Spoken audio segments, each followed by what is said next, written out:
आज हम लोग भारत का संवैधानिक विकास का क्वेश्चन देखेंगे क्या क्या है। पहला क्वेश्चन है, बंगाल राज्य बंदी विनियम बंगाल विनियम थर्ड को निम्नलिखित में से किस वर्ष में पारित किया गया। ये हो जाएगा 1818 में। 1818 निम्नलिखित में से कौन सा अधिनियम ईस्ट इंडिया कंपनी के विभिन्न अंगों की शक्तियों और जिम्मेदारियों को परिभाषित करते हुए ब्रिटिश सांसद द्वारा पारित किया गया है। ये हो जाएगा आपका विनिमय अधिनियम 1773। विनिमय अधिनियम 1773। ठीक है, अगला क्वेश्चन क्या है, ईस्ट इंडिया कंपनी की गतिविधियों को विनियमित करने के लिए ब्रिटिश सांसद द्वारा रेगुलेटिंग एक्ट कब पारित किया गया था। ये हो जाएगा 1773। 1773 आपका आंसर हो जाएगा। अगला क्वेश्चन देखिए, अगला क्वेश्चन क्या है, ईस्ट इंडिया कंपनी अधिनियम 1813 को क्या हुआ था, चार्टर अधिनियम के रूप में भी जाना जाता है। तो चार्टर अधिनियम 1813 20-20 साल का आता था चार्टर अधिनियम। ठीक है, 1793, 1813, 1833, 1853 और 1813 ऐसे ही करके आता था। ठीक है, जवाहरलाल नेहरू ने निम्नलिखित में से किस अधिनियम को दक्षता का एक नया घोषणा पत्र के रूप में वर्गीकृत किया था। यह हो जाएगा आपका भारत सरकार अधिनियम 1935। भारत सरकार अधिनियम 1935।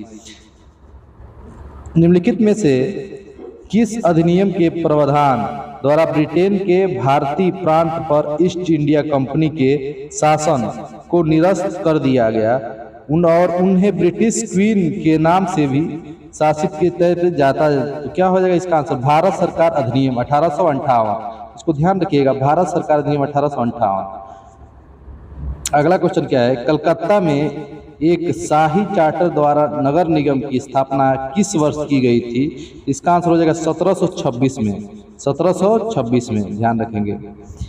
भारत सरकार अधिनियम 1919 जिसमें कई सुधार शामिल थे, निम्नलिखित में से रिपोर्ट सुधार पर आधारित पारित हुआ था। तो हो जाएगा आपका मैंटिंग चॉम्स्फोर्ड 1919 मैंटिंग चॉम्स्फोर्ड। इतना ध्यान रखिए, डेट याद रखिए, मतलब याद रखिए, आपको पता चल जाएगा। 1909 ये क्या है दोस्तों, ब्रिटिश ईस्ट इंडिया कंपनी को किसी निर्दिष्ट अवधि के बिना ताज क्राउन के ट्रस्ट में भारतीय क्षेत्रों और राजस्व को बनाए रखने का दिया गया था। तो यह चार्टर अधिनियम 1853। क्राउन ध्यान रखिएगा, चार्टर अधिनियम 1853। वायसराय की कार्यकारी परिषद में शामिल होने वाले प्रथम भारतीय कौन थे। ये हो जाएगा आपका सत्येंद्र प्रसन्ना सिन्हा। ध्यान रखेंगे। ब्रिटिश सरकार ने मुसलमानों के लिए पृथक निर्वाचक मंडल की स्वीकृति किस वर्ष में प्रदान की थी। यह हो जाएगा 1919 में। 1909 जो 1909 है इस पे ध्यान देंगे। 1909 में भारत सरकार के गठन के संबंध में ब्रिटिश सरकार ने इनमें से कौन सा प्रस्ताव दिया था। तो हो जाएगा मार्लेमेंटो सुधार। हिंदुओं और मुसलमानों के बीच की खाई और बढ़ाने हेतु मतदाताओं विभाजित करने के लिए निम्नलिखित में से कौन सा विधेयक पेश किया था। यह हो जाएगा आपका मार्लेमेंटो सुधार। भारत सरकार अधिनियम 1935 किस पर आधारित था। इसका आंसर हो जाएगा आपका एक संघीय और सांसदीय प्रणाली सिद्धांत पर। अंग्रेजों द्वारा अंतर्देशीय उप्रवास अधिनियम कब लागू किया गया। ये हो जाएगा आपका 1859 में। किस कैबिनेट मिशन ने भारतीय संविधान के निर्माण हेतु एक संविधान सभा का प्रस्ताव रखा था। इसका आंसर हो जाएगा दोस्तों कैबिनेट मिशन योजना 1946। अगला क्वेश्चन देखिए, निम्नलिखित संविधान सभा ने स्वतंत्र भारत के लिए संविधान का मसौदा तैयार किया। इसका गठन किसके अंतर्गत किया गया था। इसका गठन किया गया था कैबिनेट मिशन योजना 1946। ब्रिटिश संसद के किस अधिनियम के अंतर्गत प्रांतों में जिम्मेदार सरकार का प्रावधान किया गया था। हो जाएगा 1935 का अधिनियम। 1935 का अधिनियम।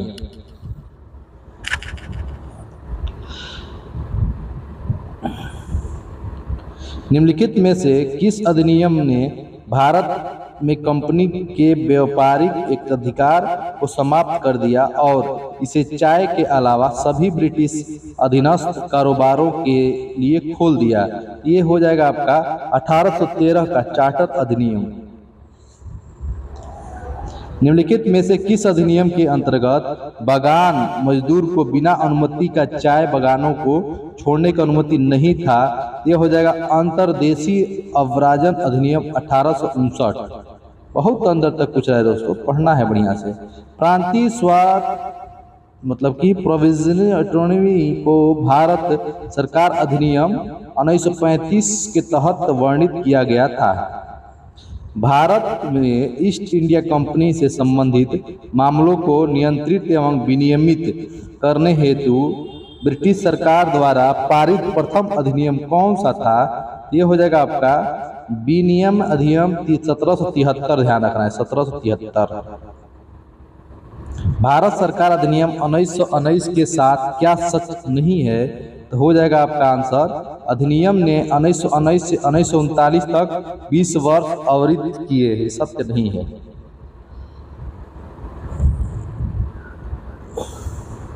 अंग्रेजों ने भारत में अप्रत्यक्ष चुनाव की प्रणाली पहली बार निम्नलिखित में से किस अधिनियम द्वारा प्रारंभ की थी? यह हो जाएगा 1892 अधिनियम। 1892 अधिनियम। भारत के गवर्नर जनरल का पद निम्नलिखित में से किसके द्वारा सृजित किया गया था? तो हो जाएगा चार्टर अधिनियम 1833। प्रांतीय स्वायत्तता द्वारा प्रदान की गई थी, क्या प्रदान की गई थी? भारत सरकार का अधिनियम 1935।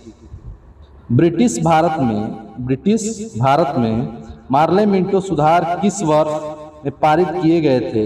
ये हो जाएगा 1909। Morley Minto 1909। भारतीय संविधान के संशोधन की रिपोर्ट को सामान्य मैंटिंग-चम्सफोर्ड रिपोर्ट के नाम से जाना जाता है। यह रिपोर्ट कब प्रकाशित किया गया था? मैंटिंग-चम्सफोर्ड प्रकाशित किया गया था 1918 में। ठीक है।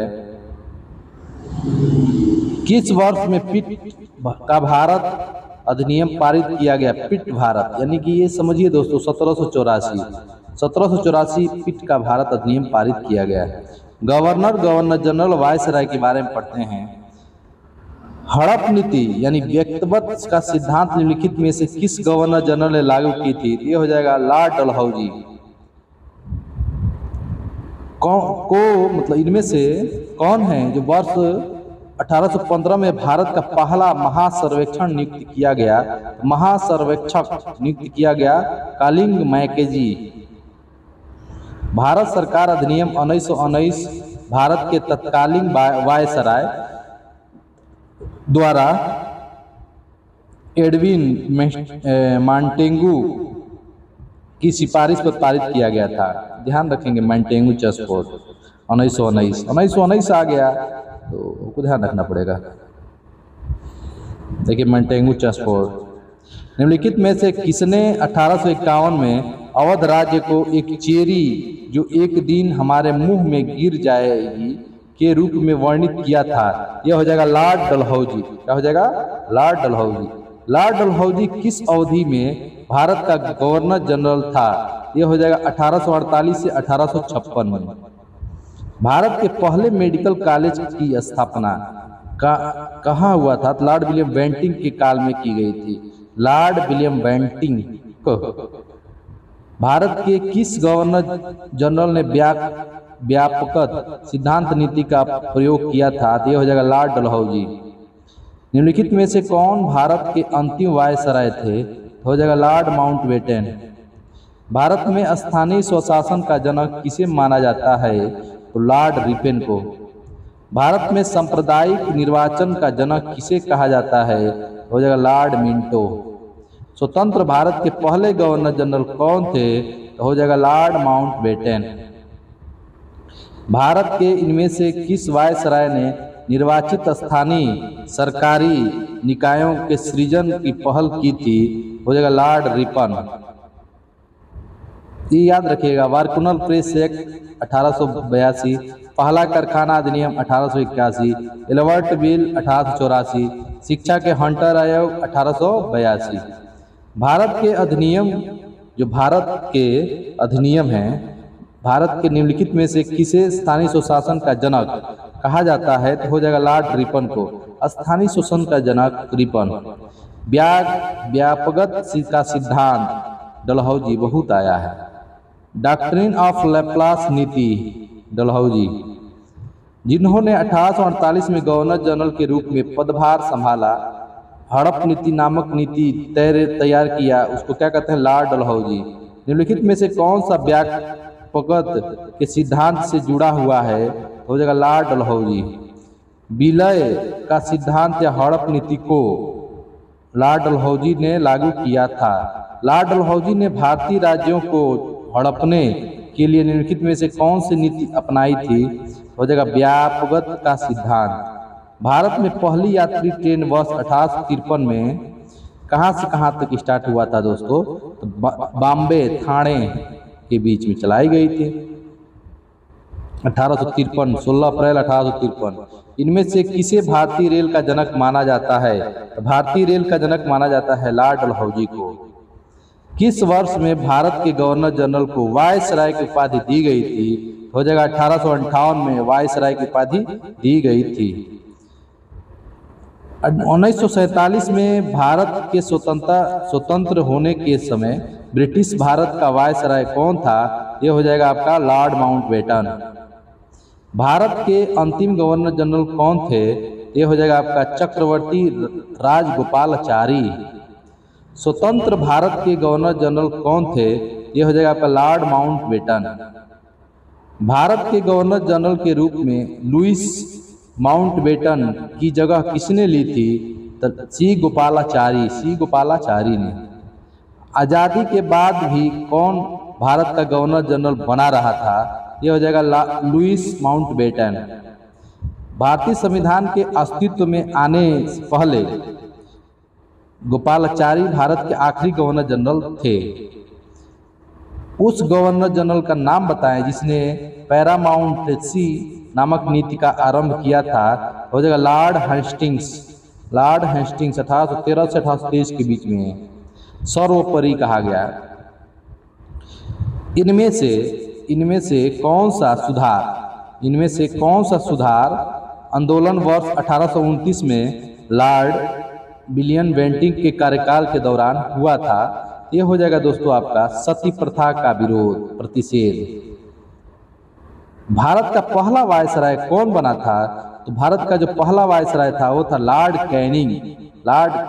ध्यान रखेंगे। ब्रिटिश सरकार के द्वारा भारत का अंतिम गवर्नर जनरल और पहला वायसराय कौन बना? ये हो जाएगा लॉर्ड कैनिंग।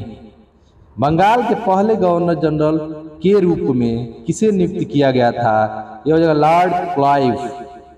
1848 और 1856 के बीच भारत के गवर्नर जनरल कौन थे? लॉर्ड डलहौजी। इनमें से किसे भारत में सिविल सेवाओं के जनक के रूप में जाना जाता है? Charles Cornwallis. Lord Clive Bharat से इंग्लैंड अंततः कब लौटा था? 1767 में। भारत के उस वायसराय का नाम बताइए जिसका संबंध भारतीय स्वतंत्रता संग्राम के दौरान विवादास्पद इल्बर्ट बिल से था। हो जाएगा Lord Ripon. Ilbert bill Ripon, इसे इल्बर्ट बिल रिपन याद रखिए बस। अवध साम्राज्य के बारे में यह कथन किसका है? यह वह फल है जो किसी न किसी दिन हमारे मुंह में टपक जाएगा। लॉर्ड डलहौजी, यह ध्यान रखिएगा। 1798 में निम्नलिखित में से कौन गवर्नर जनरल बना और कोलकाता में अपने लिए एक विशाल महल गवर्नमेंट हाउस का निर्माण कराया? हो जाएगा लॉर्ड बेलेजली,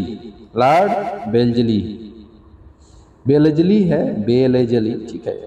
1793 में स्थायी बंदोबस्त लागू होने के समय बंगाल का गवर्नर जनरल कौन था? Lord Cornwallis. इनमें से भारत के किस वायसराय ने निर्वाचित स्थानीय सरकारी निकायों के सृजन की पहल की थी? हो जाएगा लॉर्ड रिपन। सैनिक विद्रोह के दौरान गवर्नर जनरल कौन थे? हो जाएगा लॉर्ड कैनिंग। 1912 में सिविल सेवाओं के संबंध में रॉयल कमीशन के गठन के समय वायसराय कौन था? Lord Hardinge. Lord Hardinge. Bharat में सती प्रथा का उन्मूलन सबसे बड़ा सामाजिक सुधारों में से एक था। यह गवर्नर जनरल किसके द्वारा था? Lord William Bentinck. Lord William Bentinck. निम्नलिखित में से किस वायसराय ने 1929 में भारत के लिए औपनिवेशिक स्वराज्य के अस्पष्ट प्रस्ताव की घोषणा की थी? हो जाएगा Lord Irwin. Lord Irwin. Bharat के किस वायसराय ने देसी भाषा प्रेस अधिनियम का प्रस्ताव दिया था? लॉर्ड लिटन। लॉर्ड लिटन। स्वतंत्र भारत के पहले गवर्नर जनरल कौन थे? Lord Mountbatten. ब्रिटिश भारत के किस वायसराय ने भारतीय सांख्यिकी सर्वेक्षण कराया था? तो हो जाएगा Lord Mayo. Lord Mayo. Bharat के किस गवर्नर जनरल ने 1878 में देसी भाषा प्रेस अधिनियम प्रस्तावित किया था? यह हो जाएगा लॉर्ड लिटन। जिस सहायक संधि के आधार पर ब्रिटिश अपनी पूरी शक्ति का प्रयोग करके बाह्य एवं आंतरिक खतरों से भारतीय रियासतों की सुरक्षा करने के लिए जिम्मेदार थे, वह किसके द्वारा प्रतिपादित की गई थी? हो जाएगा लॉर्ड वेल्लेस्ली।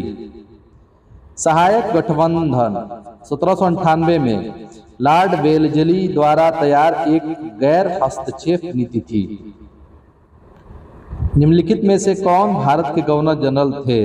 तो सी गोपालाचारी। सी गोपालाचारी। रॉबर्ट क्लाइव ने कब एक दोहरी सरकार की शुरुआत की, जिसके तहत मीर जाफर को एक बार फिर नवाब बनाया गया था? ये हो जाएगा आपका बंगाल में दोहरी किया था। भारत का प्रथम वायसराय कौन था? तो भारत का प्रथम वायसराय लॉर्ड कैनिंग था। Lord Canning.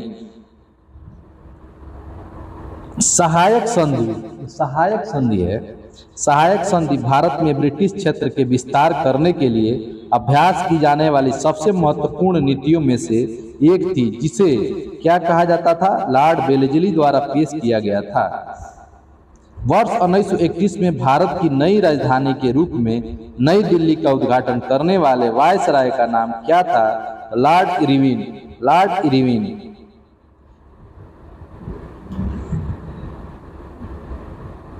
सन 1793 में भारतीय सिविल सेवा शुरू की। किसने शुरू की? Lord Cornwallis. पुलिस सिविल, ऐसे याद रखिए। निम्नलिखित में से भारत के सिविल सेवा का जनक किसे माना जाता है? हो जाएगा लॉर्ड कॉर्नवालिस को। 1781 में भारत के पहले गवर्नर जनरल वारेन हेस्टिंग्स ने मुस्लिम कानून के अध्ययन और शिक्षण के लिए किसे कलकत्ता में मदरसा स्थापना की? ठीक है, कलकत्ता में क्या बनाया? मदरसा। भारतीय राष्ट्रीय कांग्रेस की स्थापना के समय भारत का गवर्नर जनरल कौन था? Lord Dufferin. कौन था? Lord Dufferin. बंगाल सती विनियमन 1829 भारत के किस गवर्नर जनरल द्वारा लाया गया? हो जाएगा Lord William Bentinck. Lord William Bentinck. किस गवर्नर जनरल के समय भारत के स्वतंत्रता संघर्ष सिपाही विद्रोह हुआ था? ये हो जाएगा आपका लॉर्ड कैनिंग। Lord Canning. जब गांधी जी ने दांडी यात्रा का आह्वान किया था, उस समय भारत के वायसराय कौन थे? ये हो जाएगा लॉर्ड इरविन। लॉर्ड इरविन थे। 1848 में लॉर्ड डलहौजी ने के कार्यकाल के दौरान लागू हुआ सुधार का नाम बताइए। जो सुधार वो व्यापक का सिद्धांत। निम्नलिखित में से अंग्रेजी शिक्षा को बढ़ावा देने में निम्नलिखित में से किसका महत्वपूर्ण भूमिका थी? तो थॉमस विलिंगटन मैकाले ध्यान रखिएगा, मैकाले अंग्रेजी। इनमें से किसे अखिल भारतीय सेवाओं का जनक माना जाता है? अखिल भारतीय सेवाओं का जनक माना जाता है कहीं सरदार वल्लभ भाई पटेल को। गवर्नर जनरल लॉर्ड डलहौजी ने किस साम्राज्य को चेरी के नाम से जान दिया? चेरी के नाम से किसको जाना? अवध साम्राज्य को। अवध साम्राज्य को। इनमें से किसे ब्रिटिश भारत में लोक सेवाओं का एक जनक माना जाता है? तो कह देंगे कॉर्नवालिस। अभी लिस्ट बताए हैं, सिविल लिस्ट, ध्यान रखिएगा। कथन नारा उपाधियों, इसके बारे में थोड़ा पढ़ा जाए। इससे क्वेश्चन क्या आता है देखिए, निम्नलिखित में से किसे पंजाब केसरी भी कहा जाता है? ये हो जाएगा लाला लाजपत राय, पंजाब केसरी। इनमें से किसे देश बंधु के नाम से, देश बंधु चित्तरंजन दास, देश बंधु चित्तरंजन दास। आधुनिक मनु के रूप में कौन जाना जाता है? आधुनिक मनु के रूप में तो हो जाएगा B R Ambedkar, B R Ambedkar. वह अंग्रेज कौन था जो भारत आया, सेंट स्टीफन्स कॉलेज में दर्शन शास्त्र पढ़ाया और बाद में दीनबंधु के नाम से जाना जाता है? तो कह देंगे C F Andrews, C F Andrews. भारतीय इतिहास में किसे बादशाह खान कहा जाता है? तो हो जाएगा खान अब्दुल गफ्फार खान, खान अब्दुल गफ्फार खान। किसने महात्मा गांधी को भिखारी के विलास में एक महान आत्मा के रूप में विख्यात किया? हो जाएगा रविन्द्रनाथ टैगोर, रविन्द्रनाथ टैगोर। संपूर्ण क्रांति का नारा किसने दिया था? ये हो जाएगा दोस्तों जयप्रकाश नारायण, जयप्रकाश नारायण। भारतीय राष्ट्रवाद एक संभ्रात घटना है जो वकीलों एवं डॉक्टरों तथा जमींदारों द्वारा उपजाई गई थी। यह किसका कथन है? यह हो जाएगा महात्मा गांधी। क्या हो जाएगा? महात्मा गांधी। किसने कहा था कि भारत की एकमात्र आशा उसकी जनता से है? उच्च वर्ग शारीरिक एवं नैतिक रूप से मृत है। यह हो जाएगा स्वामी विवेकानंद, स्वामी विवेकानंद। निम्नलिखित में से किसने सुरक्षा सिद्धांत का उपयोग किया और यह राय दी कि भारतीय राष्ट्रीय कांग्रेस लॉर्ड डफरिन के दिमाग की एक उपज थी? यह हो जाएगा लाला लाजपत राय। निम्नलिखित कथन किसे कहा गया? स्वराज मेरा जन्मसिद्ध अधिकार है और मैं इसे लेकर रहूंगा। किसने कहा था? लोकमान्य तिलक ने। स्वराज मेरा जन्मसिद्ध अधिकार है, इसे मैं लेकर रहूंगा। किसने कहा था? बाल गंगाधर तिलक ने, बाल गंगाधर तिलक है, वही बाल गंगाधर तिलक। स्वतंत्र मेरा जन्मसिद्ध अधिकार है, मैं इसे लेकर रहूंगा, बाल गंगाधर तिलक। ठीक कई बार आया है। भारतीय रेलवे ने विविध संस्कृतियों के लोगों को एक साथ लाकर भारत के स्वतंत्रता संग्राम में योगदान किया था। ठीक है, उपरोक्त कथन किसका है? वह महात्मा गांधी जी का है। निम्नलिखित में से कौन सा विकल्प सम्मिलित नहीं है? तो कह देंगे करो या मरो, लाला लाजपत राय नहीं है। इंकलाब जिंदाबाद, भगत सिंह करेक्ट है। स्वराज मेरा जन्मसिद्ध अधिकार है, बाल गंगाधर ठीक है। तुम मुझे खून दो, मैं तुम्हें आजादी दूंगा, सुभाष चंद्र बोस ये भी ठीक है। जवाहरलाल नेहरू ने किसके निधन पर कहा हमारे जीवन की रोशनी चली गई? महात्मा गांधी। इनमें से किसे भारत के लौह पुरुष के नाम से जाना जाता है? सरदार वल्लभ भाई पटेल को। वल्लभ भाई पटेल को सरदार की उपाधि किसने दी थी? महात्मा गांधी जी ने दी थी। इनमें से किसे grand old man of India के नाम से जाना जाता है? दादा भाई नौरोजी को। किस महान स्वतंत्रता सेनानी को देश बंधु के नाम से जाना जाता था? हो जाएगा चित्तरंजन दास, चित्तरंजन दास। इनमें से किसे भारत के मार्टिन लूथर के रूप में जाना जाता है? हो जाएगा दयानंद सरस्वती, दयानंद सरस्वती। एम के गांधी को, महात्मा गांधी को महात्मा की उपाधि किसने दी थी? ये हो जाएगा आपका रविन्द्रनाथ टैगोर ने। महात्मा गांधी ने किस आंदोलन के दौरान करो या मरो का नारा दिया था? ये हो जाएगा आपका भारत छोड़ो आंदोलन। भारतीय स्वतंत्रता संग्राम के दौरान दिल्ली चलो का नारा किसने दिया था? ये हो जाएगा सुभाष चंद्र बोस ने, सुभाष चंद्र बोस ने दिया था। दिल्ली चलो। जय जवान जय किसान, लाल बहादुर शास्त्री। करो या मरो भारत छोड़ो, ये महात्मा गांधी। आराम हराम है, जवाहरलाल नेहरू। साइमन कमीशन वापस जाओ, लाला लाजपत राय। जय जवान जय किसान का नारा किसने दिया था? जय जवान जय किसान का नारा दिया था लाल बहादुर शास्त्री ने। जवाहरलाल नेहरू के अनुसार निम्न में से किसे आधुनिक भारत के मंदिरों के रूप में जाना जाता है? हो जाएगा बांधो। Swaraj is my birth rights and I shall have it, Bal Gangadhar तिलक का कथन है।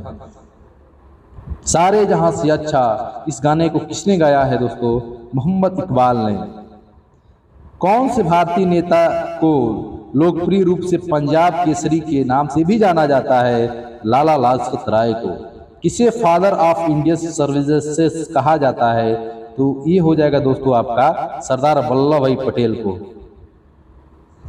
वह व्यक्ति जिसे गुरुदेव के नाम से भी जाना जाता है, ये हो जाएगा आपका रविंद्रनाथ टैगोर।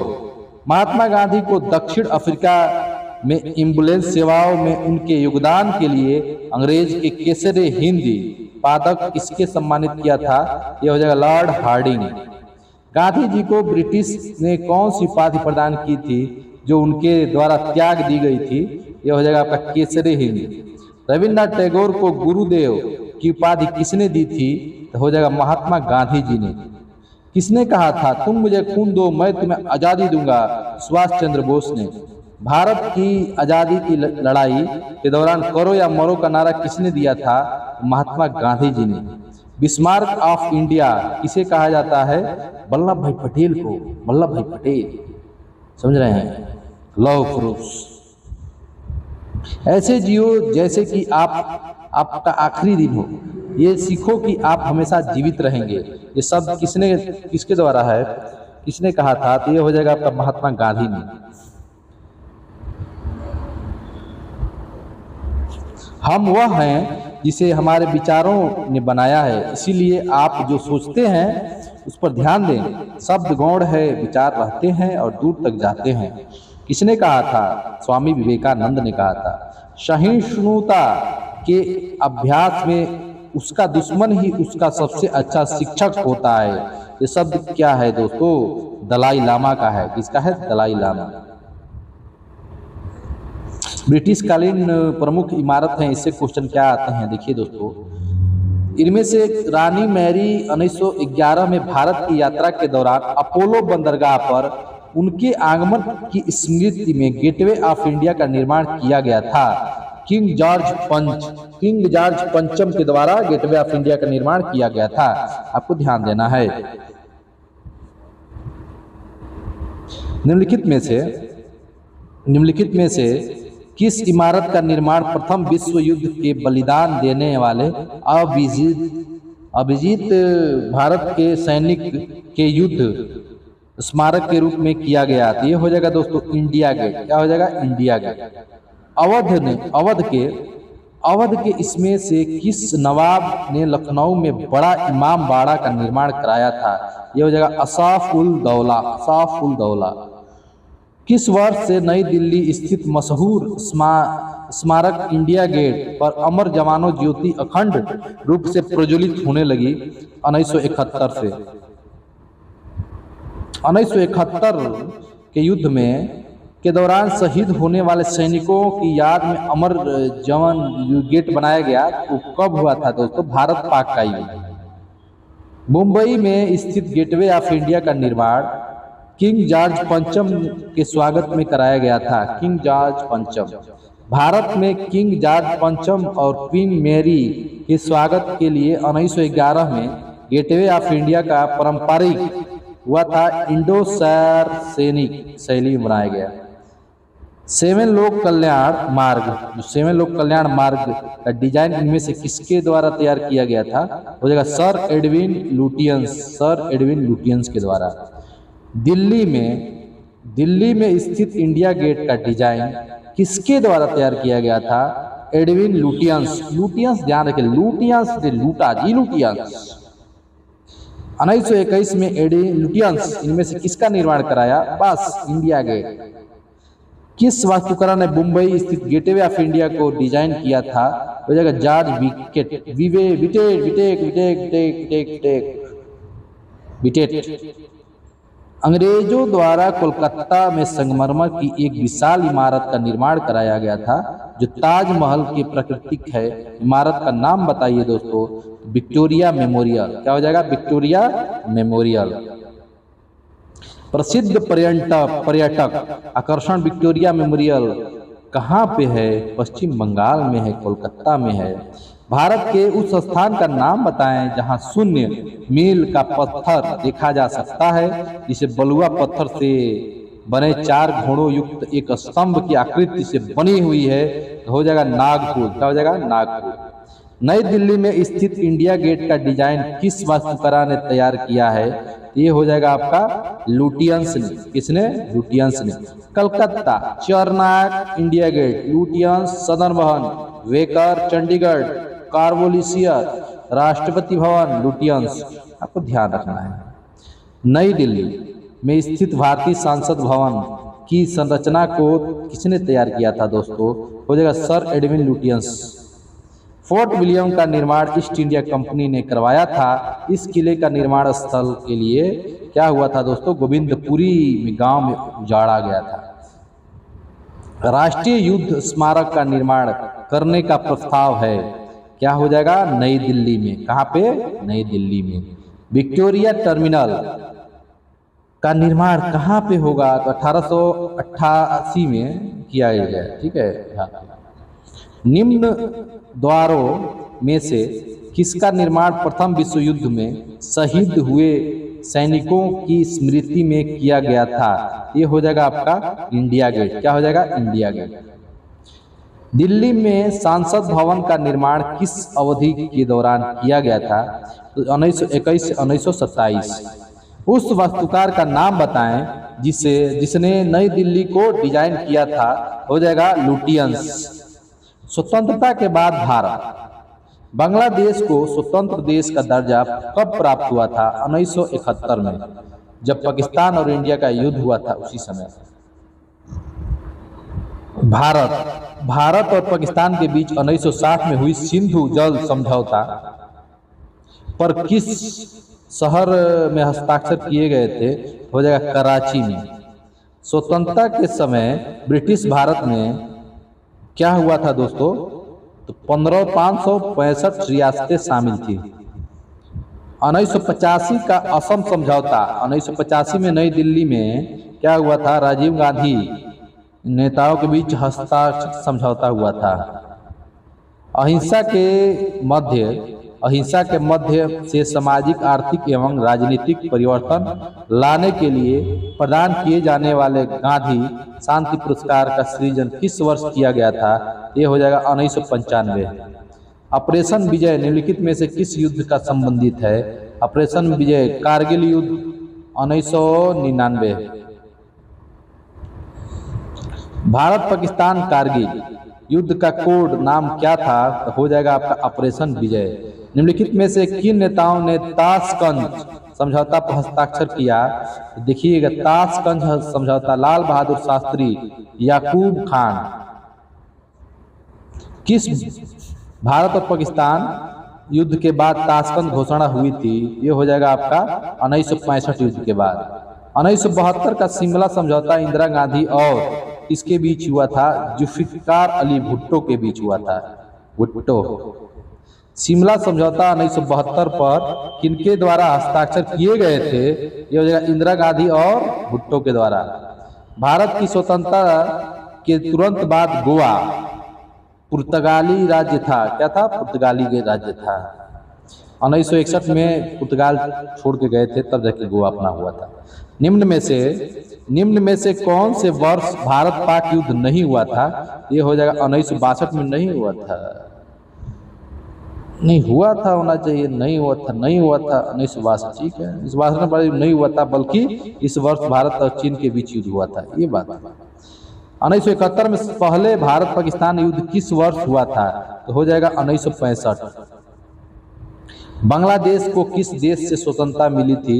ये हो जाएगा पाकिस्तान से 1961 में। कौन से साल बांग्लादेश एवं स्वतंत्र संसदीय लोकतंत्र बना? ये हो जाएगा आपका जनवरी 1972 में। भारत चीन युद्ध इनमें से किस वर्ष में हुआ था? 1962 में हुआ था। भारत और पाकिस्तान के बीच युद्ध विराम रेखा, नियंत्रण रेखा LOC में कब परिवर्तित किया गया था? हो जाएगा आपका 1972 में। भारतीय सिविल सेवा में शामिल होने वाले पहले भारतीय कौन थे? हो जाएगा सत्येंद्रनाथ टैगोर। भोपाल की शासिका शाहजहां बेगम का उत्तराधिकारी निम्नलिखित में से कौन था? कौन था जिसने सांची के प्राचीन स्थल के संरक्षण के लिए धन प्रदान किया था? तो हो जाएगा सुल्तान जहां बेगम। निम्नलिखित में से किस युद्ध में अहमदुल्ला शाह ने हेनरी लॉरेंस को पराजित किया था? तो चिनहट का युद्ध, चिनहट का युद्ध। निम्नलिखित में से कौन सा ईसाई धर्म के संस्थापक का जन्म स्थान है? हो जाएगा बेथलहम, बेथलहम। स्वतंत्रता सेनानी देशबंधु चित्तरंजन दास का पेशा क्या था? तो वकीली का था। क्या था? वकीली का। Missionaries of charity mother Teresa द्वारा 1950 में स्थापित एक कैथोलिक धार्मिक धर्म संगति है। इनमें से कौन सा विषय कालिक संश्लेषण के द्वारा किया जाता है? अवधारणा व्याख्या किया गया है इतिहास। क्या हो जाएगा? इतिहास। देश में 1562 रियासतों को स्वीकृति एकीकृत करने में भारत के किसका हाथ था दोस्तों? वल्लभ भाई पटेल का। इनमें से कौन 1934 में स्थापित कांग्रेस सोशलिस्ट पार्टी के संस्थापक में से एक थे? ये हो जाएगा जयप्रकाश नारायण। भारत में प्रथम स्थलाकृति सर्वेक्षण किसने शुरू किया था? इसका आंसर हो जाएगा मेजर जेम्स रेनेल। पहला एंग्लो वर्मा युद्ध कब हुआ था? यह हो जाएगा 1824 से 1826। निम्नलिखित में से कौन सा विकल्प सुमिलित नहीं है? तो इसका आंसर हो जाएगा वेद समाज घरालू ना, गलत है। भूदान आंदोलन विनोबा भावे करेक्ट है। वैज्ञानिक समाज एम राय सही है। स्वराज्य दल सीआर दास सही है। ठीक है, वैज्ञानिक समाज यानी कि वेद समाज हो जाएगा केशव चंद्र सेन। देशों के इनमें से किस युग्म में से पक्षी प्राणी है? तो इसका आंसर हो जाएगा संयुक्त राज्य अमेरिका, यूनाइटेड किंगडम। निम्नलिखित में से कौन सा किला तमिलनाडु में स्थित है? आंसर हो जाएगा मनोरा का किला, मनोरा का किला। किस स्वतंत्रता सेनानी ने मुंडकोपनिषद में से लिए गए शब्द सत्य में जयते का को लोकप्रिय बनाया? हो जाएगा मदन मोहन मालवीय ने। इनमें से किसने लाल कुर्ती आंदोलन चलाया था? हो जाएगा खान अब्दुल गफ्फार खान। खुदाई खिदमतगार नामक संगठन के सदस्य किस नाम से लोकप्रिय थे? तो हो जाएगा लाल कुर्ती से। इंडियन सिविल सर्विसेज में पदभार ग्रहण करने वाले पहले भारतीय कौन थे? हो जाएगा सत्येंद्र नाथ टैगोर। निम्नलिखित में से कौन सा कथन सही है? इसका आंसर हो जाएगा सुचेता कृपलानी किसी भारतीय राज्य की प्रथम महिला मुख्यमंत्री थी। यही क्या है? सही है। यंग बंगाल आंदोलन किसने शुरू किया था? यह हो जाएगा हेनरी विवियन डेरोजियो। ध्यान रखिए, कहा जाता है कि 1906 में भारत का प्रथम राष्ट्रीय ध्वज कोलकाता में फहराया गया था। 20वीं शताब्दी के पहले दशक के दौरान किस स्थान को भारतीय राष्ट्रवाद का तांत्रिक केंद्र माना जाता है? तो यह हो जाएगा बंगाल। क्या हो जाएगा? बंगाल। इंडियन लीग की स्थापना 1875 में कलकत्ता में हुआ था। इसका आंसर होगा शशिर कुमार घोष द्वारा की गई थी। उस व्यक्ति का नाम बताइए जिसे 1815 में भारत का पहला सर्वेयर जनरल नियुक्त किया गया था। हो जाएगा कार्निल मैकेजी। निम्नलिखित में से किसने पाकिस्तान के गठन की मांग का विरोध किया था? यह हो जाएगा आपका खान अब्दुल गफ्फार खान। खुदाई खिदमतगार आंदोलन का संस्थापक था और उसने 1947 में दृढ़ता से भारत और पाकिस्तान के विभाजन का विरोध किया था। हो जाएगा खान अब्दुल गफ्फार खान। किस व्यक्ति को बादशाह खान के नाम से भी जाना जाता है था? यह हो जाएगा खान अब्दुल गफ्फार खान को। फ्रंटियर गांधी के नाम से किसे बुलाया जाता है? फ्रंटियर गांधी के खान अब्दुल गफ्फार खान। सीमांत गांधी से किसे बुलाया जाता है? खान अब्दुल गफ्फार खान। बहुत नाम है दोस्तों। 1946 में भारत की अंतरिम सरकार बनाने के लिए लॉर्ड वेवेल ने किसे आमंत्रित किया था? यह हो जाएगा आपका जवाहरलाल नेहरू को। ब्रिटिश की ग्रीष्मकालीन राजधानी क्या थी? तो हो जाएगा शिमला। स्वतंत्र पार्टी के संस्थापक निम्नलिखित में से कौन थे? ये हो जाएगा सी गोपालाचारी। किस शताब्दी से भारत में आधुनिक काल की एक शुरुआत मानी जाती है? हो जाएगा 18वीं। क्या हो जाएगा? 18वीं। भारत में संपूर्ण क्रांति के पक्षधर का नाम बताएं। पक्षधर का नाम बताएं तो क्या हो जाएगा? जयप्रकाश नारायण। अब्दुल रहमान और ब्रिटिश राज के प्रतिनिधि श्री मार्टिन की स्थापना क्या हुआ था दोस्तों? दुरंड रेखा। दुरंड रेखा ध्यान रखेंगे, हस्ताक्षर किया गया था दुरंड रेखा। निम्नलिखित में से कौन सा विद्रोह ब्रिटिश शासकों द्वारा लगाए गए प्रतिबंधों के विरुद्ध नहीं था? हो जाएगा नस्लबारी विद्रोह। 1866 में ईस्ट इंडिया संघ की स्थापना किसने की थी? तो हो जाएगा आपका दादा भाई नौरोजी ने। इनमें से किस महानगर का नाम स्वतंत्रता के बाद से अब तक नहीं बदला गया? तो हो जाएगा दिल्ली।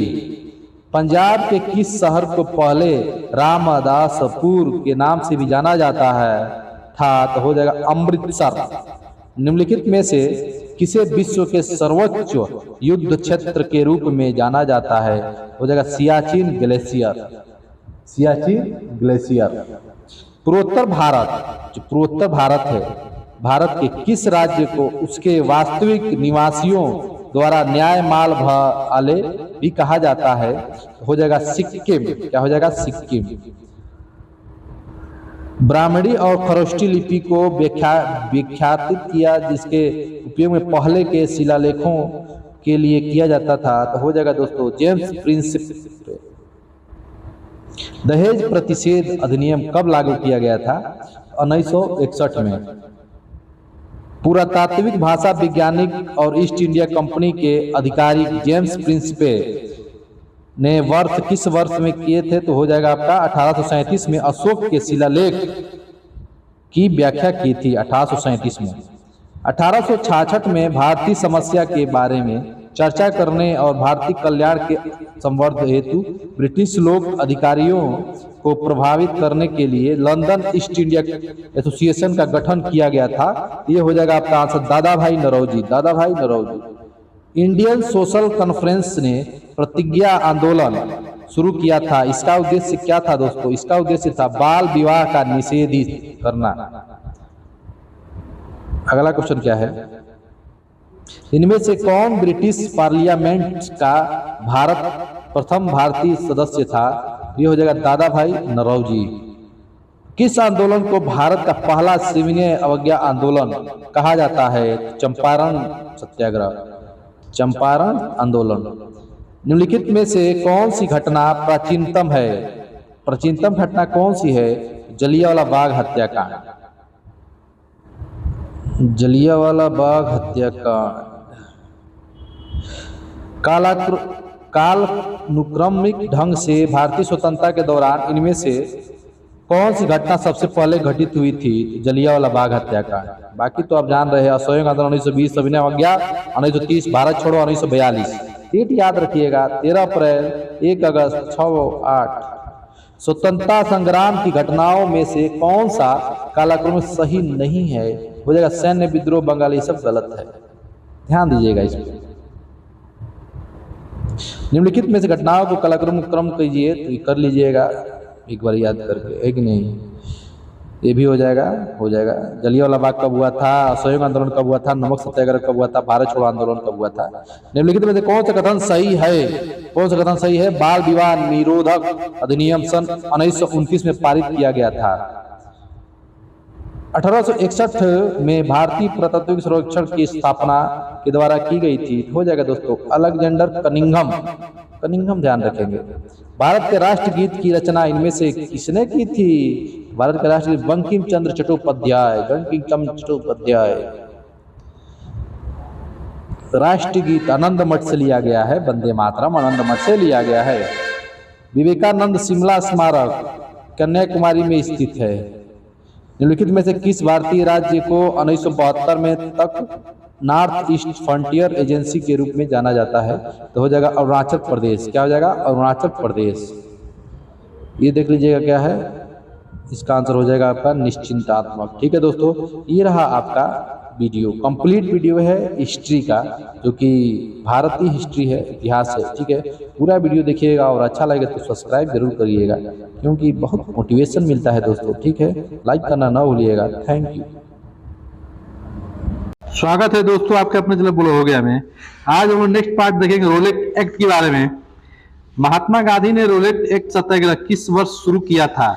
इसका आंसर हो जाएगा 1919 में। महात्मा गांधी ने रोलेट एक्ट सत्याग्रह किस वर्ष शुरू किया था? 1919 में।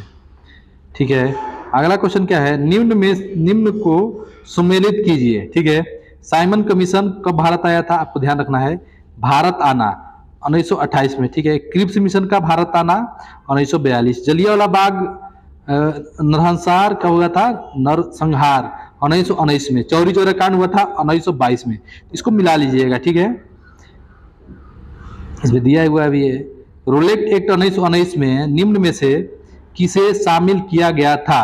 तो रोलेट एक्ट 1919 में निम्न में से किसे शामिल किया गया था? इसका आंसर हो जाएगा आपका सुनवाई के बिना अनिश्चितकालीन हिरासत एवं प्रेस की सेरेंसरशिप। ठीक है, अगला क्वेश्चन क्या है? न दलील न वकील न अपील टिप्पणी इनमें से किससे संबंधित है? तो ये हो जाएगा आपका रोलेट एक्ट। ठीक है, अगला क्वेश्चन क्या है? महात्मा गांधी ने रोलेट एक्ट के विरुद्ध सत्याग्रह किस वर्ष में किया था? इसका आंसर 1919 में। कब किया था? 1919 में। महात्मा गांधी ने किस अधिनियम के विरुद्ध में लोगों से 6 अप्रैल 1919 को एक दिन के लिए अहिंसक विरोध दर्शाने को कहा? तो हो जाएगा रोलेट एक्ट। क्या हो जाएगा? Roulette act. फरवरी 1919 में सत्याग्रह सभा की स्थापना किस वर्ष किसके द्वारा की गई थी? मोहनदास करमचंद गांधी। मोहनदास करमचंद गांधी।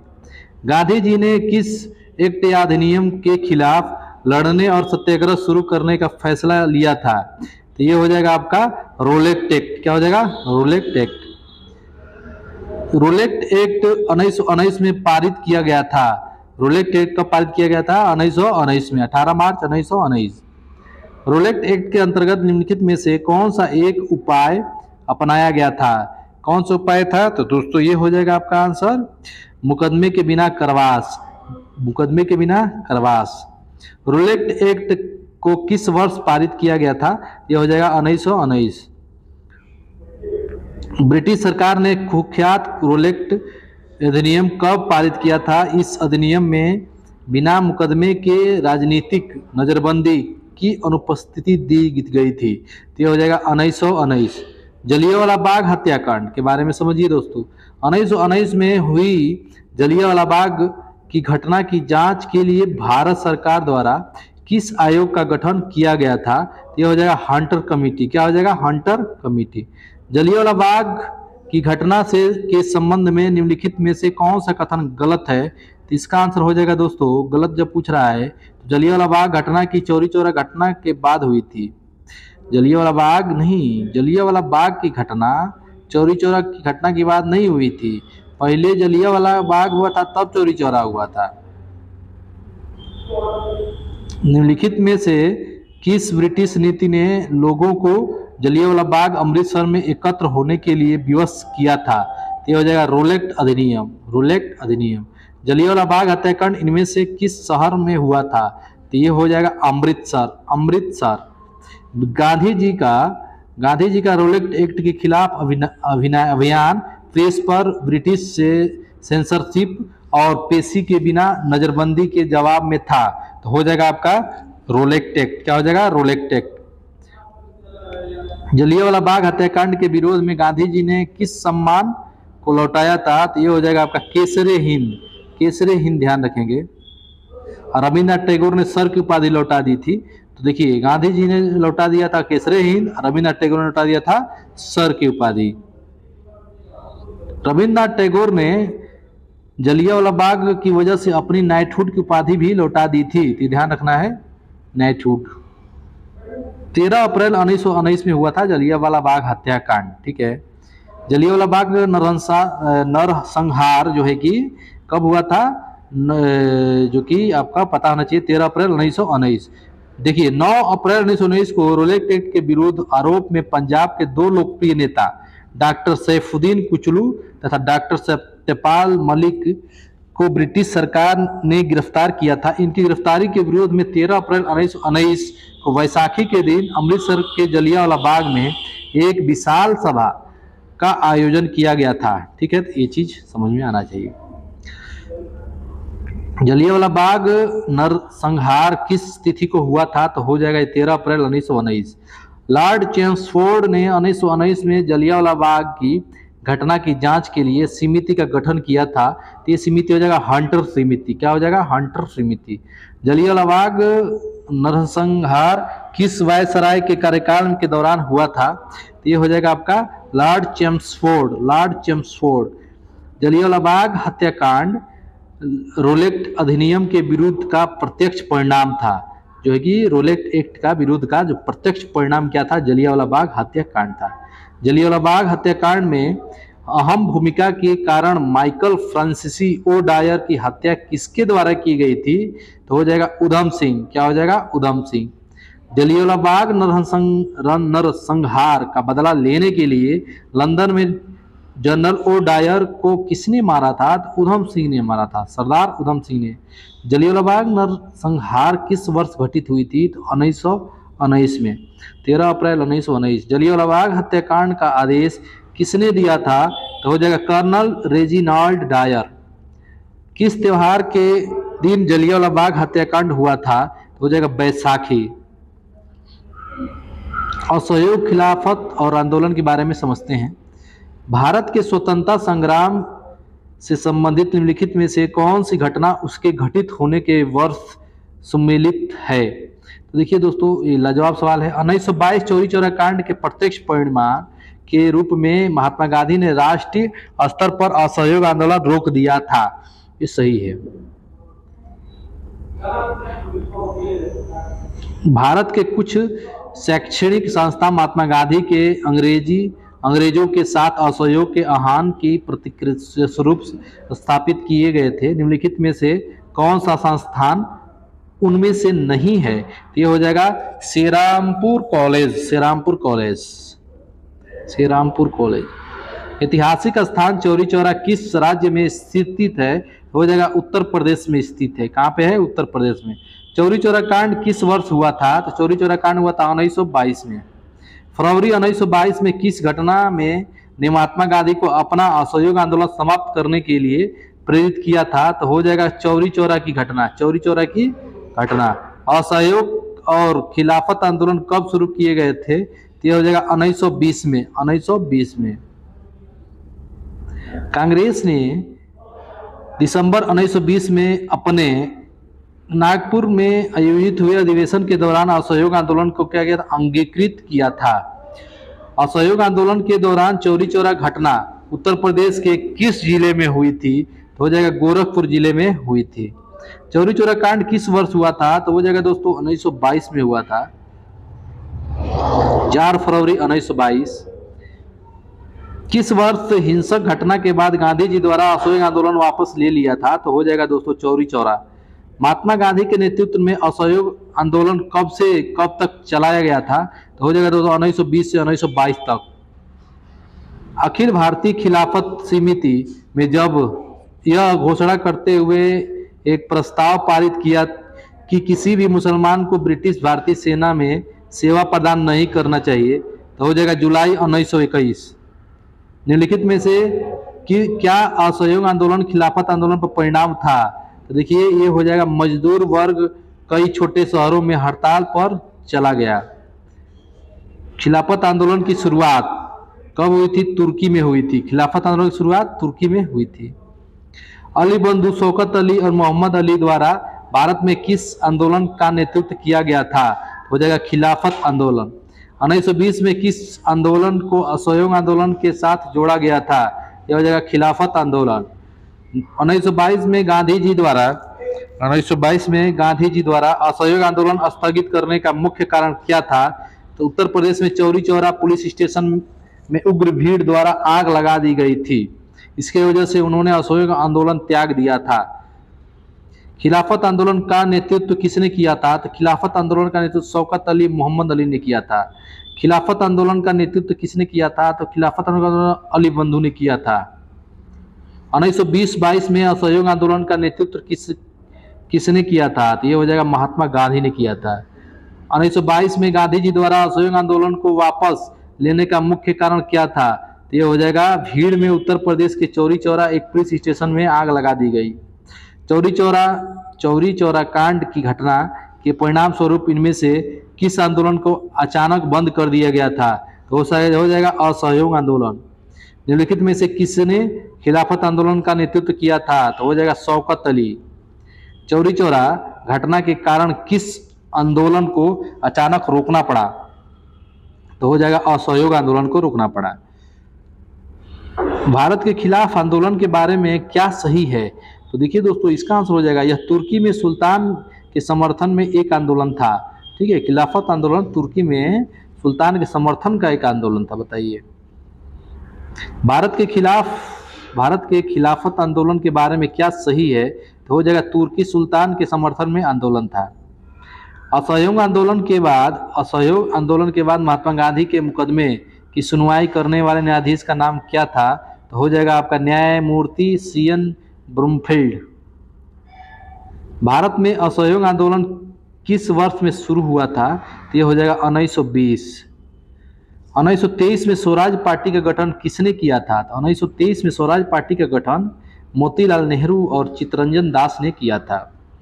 इनमें से कौन से स्वतंत्रता सेनानी मोतीलाल नेहरू के साथ स्वराज पार्टी के सह संस्थापक थे? तो हो जाएगा चित्तरंजन दास।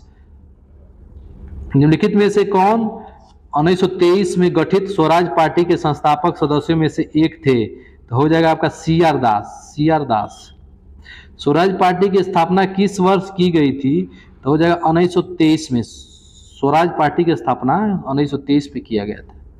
भारतीय लोगों के लिए अपेक्षाकृत अधिक स्वतंत्रता की मांग करने हेतु स्वराज पार्टी की स्थापना की गई थी।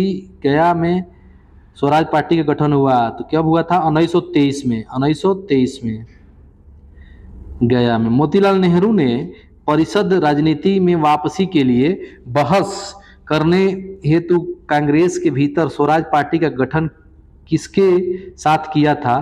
तो हो जाएगा सी आर दास। क्या हो जाएगा? सी आर दास। स्वराज पार्टी के संस्थापक कौन थे? तो हो जाएगा मोतीलाल नेहरू। निम्नलिखित में से कौन स्वराज पार्टी के संस्थापक में से एक थे? तो हो जाएगा आपका मोतीलाल नेहरू। ठीक है, अब ये कल देखेंगे हम लोग। ठीक है दोस्तों, आज के लिए इतना ही। धन्यवाद। सविनय अवज्ञा आंदोलन के बारे में देखिए। बंगाल में जेएम सेनुगुप्ता ने अखिल बंगाल सविनय अवज्ञा परिषद का गठन किया था। ठीक है, निम्नलिखित में से किस आंदोलन को नमक सत्याग्रह के नाम से भी जाना जाता है? तो हो जाएगा दोस्तों सविनय अवज्ञा आंदोलन। 1930 में नमक उत्पादन पर ब्रिटिश एकाधिकार के खिलाफ इनमें से कौन सा अहिंसक विरोध किया गया था? दांडी यात्रा। इतना दिन चला था, ये भी ध्यान रखिएगा। 24 दिन तक चला था, 78 लोग थे। 12 मार्च से 6 अप्रैल तक चला था। इतना बस ध्यान रखिएगा, बहुत है दोस्तों। महात्मा गांधी ने साबरमती से लेकर दांडी तक प्रसिद्ध नमक मार्च शुरू किया था। ठीक है, नमक मार्च शुरू किया था। दांडी गुजरात किस जिले में स्थित है? तो हो जाएगा नवसारी में। निम्नलिखित में से किस आंदोलन का आरंभ दांडी यात्रा से हुआ था? यह हो जाएगा सविनय अवज्ञा आंदोलन। इनमें से कौन सी कार्यवाही सविनय अवज्ञा आंदोलन से शुरू होने की वजह बनी? यह हो जाएगा दांडी यात्रा। क्या हो जाएगा? दांडी यात्रा। दांडी मार्च गुजरात के नमक के खदानों तक लगभग 240 मील की पैदल यात्रा की थी। नमक पर ब्रिटिश एकाधिकार का विरोध करने के लिए गांधी जी ने किस वर्ष में समुद्र तक दांडी मार्च शुरू किया था? यह हो जाएगा 1930। नमक का आंदोलन कम से कम 3 कारणों के उल्लेख था। निम्नलिखित में से कौन से नहीं है? तो ये हो जाएगा दोस्तों भारत का युवा आबादी स्कूलों में जाने लगी। ये नहीं है, बाकी है। दांडी यात्रा के संबंध में निम्नलिखित में से कौन सा तथ्य सही नहीं है? देखिए दोस्तों, ये हो जाएगा आपका 25 मील की यात्रा। ना, एक गलत है, 25 मील नहीं था, ज़्यादा मील था। कितना मील था? 240 मील था। बाकी सब सही है। 78 लोग थे, गांधी जी ने नेतृत्व किया, 24 दिनों तक चला। इससे बाहर नहीं जाएगा दांडी मार्च। निम्नलिखित में से किसने गांधी जी को नमक आंदोलन को केवल पुरुषों तक ही सीमित न रखने के लिए राजी किया था? तो कमला देवी चट्टोपाध्याय ने। ब्रिटिश के नमक एकाधिकार के खिलाफ महात्मा गांधी द्वारा आयोजित अहिंसक विरोध दांडी यात्रा को समाप्त कर दी गई थी। कौ तारीख को की गई थी समाप्त? 6 अप्रैल। ध्यान रखिएगा दोस्तों, 1930। 6 अप्रैल 1930, 12 मार्च 1930, 6 अप्रैल 1930। याद रखिए, 24 दिन, 240 मील। महात्मा गांधी के नेतृत्व में कांग्रेस ने नागरिक अवज्ञा आंदोलन, ठीक है, शुरू किया, जो कि दांडी मार्च के साथ शुरू हुआ था। किस तारीख को सविनय अवज्ञा आंदोलन प्रारंभ किया गया था? तारीख पूछा है, 12 मार्च 1930। 1930 में सविनय अवज्ञा आंदोलन के प्रथम चरण के तहत नमक सत्याग्रह की महात्मा गांधी के नेतृत्व में मैराथन मार्च किस स्थान शुरू की गई थी? हो जाएगा साबरमती। महात्मा गांधी के नेतृत्व में कांग्रेस ने सविनय अवज्ञा आंदोलन सन 1930 में शुरू किया था। कब किया था? 1930 में। दांडी नमक सत्याग्रह किस वर्ष प्रारंभ हुआ था? 1930 में। 1930 के सविनय अवज्ञा आंदोलन का उद्देश्य क्या था? तो ब्रिटिश सरकार के आदेशों का संपूर्ण अवज्ञा। 1930 में महात्मा गांधी ने नमक पर कर लगाए जाने का विरुद्ध दांडी यात्रा शुरू किया था। तमिलनाडु में हुए नमक सत्याग्रह का नेतृत्व किसने किया था? यह हो जाएगा सी गोपालाचारी ने। महात्मा गांधी द्वारा नमक सत्याग्रह पर 1930 में शुरू किया गया था। देखिए कितना बार आया है। गांधी जी के गिरफ्तार होने के बाद घरासना साल्ट वर्क्स पर हमला करने हेतु यात्रा नेतृत्व किसने किया था? तो ये हो जाएगा अब्बास तैयबजी। साइमन कमीशन के बारे में समझिएगा दोस्तों। क्लेमेंट एटली, जो बाद में ब्रिटेन के प्रधानमंत्री बने, साइमन कमीशन के सदस्य के रूप में आए थे। साइमन कमीशन भारत में कब आया था? 1928 में। निम्नलिखित में से कौन साइमन कमीशन का सदस्य नहीं था? तो हो जाएगा James A Scott. Simon Commission के बहिष्कार का मुख्य कारण क्या था? यह हो जाएगा इस आयोग के सभी लोग ब्रिटिश थे। किस वर्ष में ब्रिटिश सरकार द्वारा 7 ब्रिटिश सांसद सदस्यों के समूह साइमन कमीशन का गठन किया गया? यह हो जाएगा गठन किया गया 27 में, आया था 28 में। ध्यान रखिएगा। साइमन कमीशन आयोग का 1927 में बहिष्कार क्यों किया गया? तो देखिए दोस्तों, क्योंकि आयोग में भारतीय मूल का सदस्य नहीं था। सीधा सी बात है। साइमन कमीशन में कितने भारतीय सदस्य थे? इकोना। लाला लाजपत राय की मृत्यु ब्रिटिश सरकार के किस निर्णय के विरोध करते हुई थी? अब देखिए वही बात है, साइमन कमीशन, मृत्यु हो गई थी। गांधी इरविन समझौता, गोलमेज सम्मेलन, आइए देखते हैं इससे क्वेश्चन क्या आते हैं। निम्नलिखित में से कौन सी बात मार्च 1931 में हस्ताक्षरित गांधी इरविन समझौता में उल्लेखित थी? ये हो जाएगा सविनय अवज्ञा आंदोलन वापस ले लो जी गांधी जी, बहुत दिक्कत हो रहा है, इरविन ने बोला था। गांधी इरविन समझौता पर किस वर्ष में हस्ताक्षर किए गए थे? 1931। इनमें से किस भारतीय महिला ने गांधी जी के साथ द्वितीय गोलमेज सम्मेलन में भाग लिया था? देखिए महिला भाग ली थी, उनका नाम था सरोजिनी नायडू। दूसरा भारतीय गोलमेज सम्मेलन कब शुरू हुआ था? ये जो सम्मेलन हुआ था आपका 1931 में, सितंबर 1931। ध्यान रखेंगे। देखिए गजब दिया है, डेट पूछ रहा है। लंदन में संपन्न हुए दूसरे गोलमेज सम्मेलन में कांग्रेस का प्रतिनिधित्व किसने किया था जी? महात्मा गांधी ने किया था। निम्नलिखित में से किस कार्यक्रम में पहले गांधी जी इरविन समझौते पर हस्ताक्षर किए गए थे? तो हो जाएगा आपका द्वितीय गोलमेज सम्मेलन। लंदन में आयोजित प्रथम गोलमेज सम्मेलन के दौरान ब्रिटिश प्रधानमंत्री कौन थे? हो जाएगा रैमजे मैकडोनाल्ड। प्रथम गोलमेज सम्मेलन कब शुरू हुआ था? तो 1930 में, नवंबर 1930। ध्यान रखेंगे। महात्मा गांधी ने लॉर्ड इरविन को लिखे गए अपने पत्र में कितनी मांगे की थी, जिनमें कुछ को गांधी इरविन समझौता के रूप में स्वीकार किया गया था? तो वो 11। कितनी? 11। पूना पैक्ट, हरिजनों के लिए पृथक निर्वाचक मंडल की व्यवस्था को पूना समझौता के तहत उनके लिए सीटों का आरक्षण के लिए बदल दिया गया था। पूना पैक्ट महात्मा गांधी और डॉक्टर बी.आर. अम्बेडकर के बीच हुआ था। पूना समझौता का संबंध किससे था? पूना समझौता का संबंध था पिछड़े वर्गों के चुनावी सीटों के आरक्षण से। पूना समझौता हस्ताक्षरित किया गया था, कब किया गया था? 1932 में। किस वर्ष में पूना समझौता पर हस्ताक्षर किए गए थे? तो हो जाएगा 1932 में। पूना समझौता पर किस हस्ताक्षर किए गए थे? किसने हस्ताक्षर किया था? ये हो जाएगा M.K. गांधी और B.R. अम्बेडकर। 1932 का पूना पैक्ट समझौता महात्मा गांधी और इनमें से किस नेता के बीच साइन किया गया था? तो हो जाएगा B.R. अम्बेडकर के बीच। जर्मनी, अब देखिए आजाद हिंद फौज और सुभाष चंद्र बोस से क्वेश्चन क्या आते हैं, इसको समझिएगा। जर्मनी की रेडियो सेवा के भाग के रूप में आजाद हिंद रेडियो सेवा किस वर्ष शुरू की गई थी? ये हो जाएगा 1942। कटक निम्नलिखित में से किस प्रख्यात हस्ती से संबंधित है? सुभाष चंद्र बोस से। सुभाष चंद्र बोस को पहली बार किस वर्ष भारतीय राष्ट्रीय कांग्रेस के अध्यक्ष चुना गया था? यह हो जाएगा 1938 में। निम्नलिखित में से कौन सा कथन नेताजी सुभाष चंद्र बोस से संबंधित नहीं है? तो सविनय का मसौदा समिति के सदस्य नहीं है, बाकी सब है। ध्यान दीजिएगा। किसने 21 अक्टूबर 1943 को आजाद हिंद की अस्थायी सरकार के गठन की घोषणा की थी? ये हो जाएगा सुभाष चंद्र बोस। निम्नलिखित में से किसने सबसे पहले आजाद हिंद फौज का गठन की कल्पना की थी? ये हो जाएगा मोहन सिंह ने कल्पना किया था। फॉरवर्ड ब्लॉक पार्टी के संस्थापक कौन थे? सुभाष चंद्र बोस। 1939 में किया गया था। नेताजी सुभाष चंद्र बोस ने निम्नलिखित दलों में से किसकी स्थापना की थी? तो हो जाएगा ये all India forward block. Congress party छोड़ने के बाद सुभाष चंद्र बोस द्वारा गठित राजनीतिक दल का नाम बताइए। हो जाएगा ऑल इंडिया फॉरवर्ड ब्लॉक। 1939 में सुभाष चंद्र बोस द्वारा शुरू की गई गदर पार्टी का निम्नलिखित में से क्या था? तो हो जाएगा ऑल इंडिया फॉरवर्ड ब्लॉक।